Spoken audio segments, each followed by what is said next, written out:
In with us on foxnews.com live. We're going to go right to Fran Sherman, a licensed psychotherapist, who is going to give us an inside take.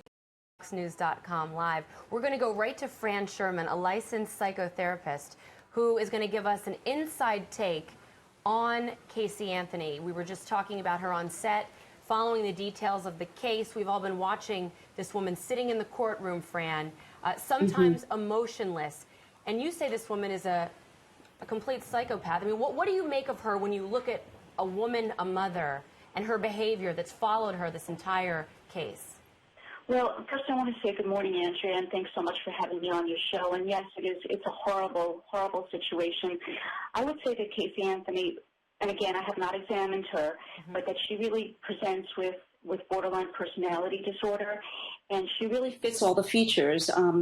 She is a woman who, again, has sat emotionless for that month that her child was missing.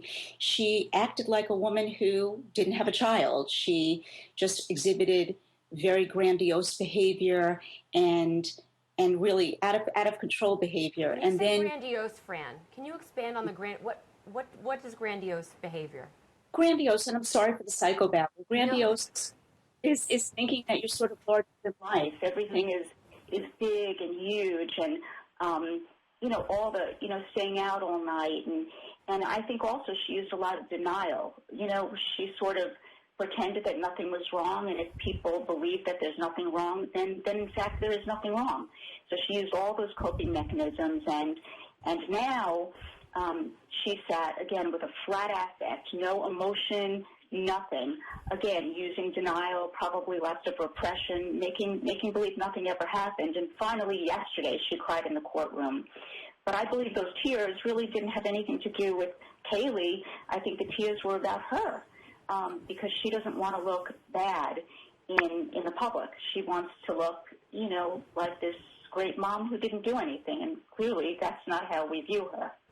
Why would she care so much about what the public would think? Someone who's that mentally disturbed that could kill their own child. I think many are sitting at home going, well, why does she care what we think? She clearly didn't care if she took her daughter's life.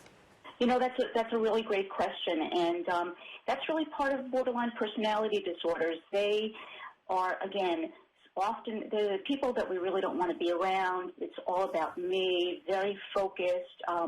Everything is big and grand, and she cares because she really doesn't care. It's all about herself, and so she has this perception. She wants people to have this perception that she's good. And again, it's part of very distorted thinking. Because if she really did care, obviously we would be at a very different place. So it's a very complicated disorder. And the way I describe it to people is that people with borderline personalities are generally the people we don't want to be around. Really difficult to just be friends with. They have difficulty forming relationships.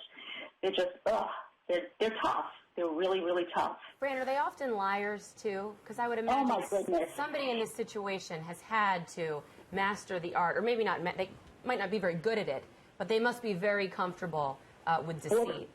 Borderlines lie all the time. In fact, I've worked with many borderlines. My favorite line is somebody saying, well, I only lie 50% of the time.